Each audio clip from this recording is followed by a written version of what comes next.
తరువుకొస్తున్న మృత్యువుని కూడా వాయిదా వేయించడానికి శివాగమంలో మార్గం చెప్పారు. అన్ని వేళలా నేను దాన్ని వాడుకోమని చెప్పను, కానీ తరువుకొచ్చేస్తున్న మృత్యువుని కొద్ది కాలం వాయిదా వేయాలంటే సుశిక్షితంగా ఉంటే ఆ శివాలయంలో ఒక అభిషేకం చేసి వాయిదా వేయచ్చు. శివాగమం చెప్పింది ఖచ్చితం, మేం చెప్తున్నాం ఇదే మార్గం, ఇది తప్ప వినా మార్గము లేదని చెప్పేసింది.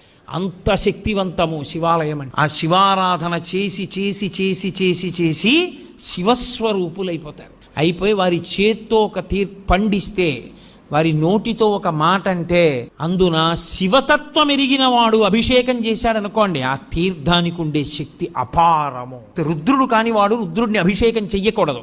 శివతత్వము పరిపూర్ణముగా తెలుసున్నవాడు రమించిపోతూ శివాభిషేకం చేశాడనుకోండి, ఆ అభిషేక తీర్థమునందు శివశక్తి పరిపూర్ణంగా పట్టుకుంటుంది.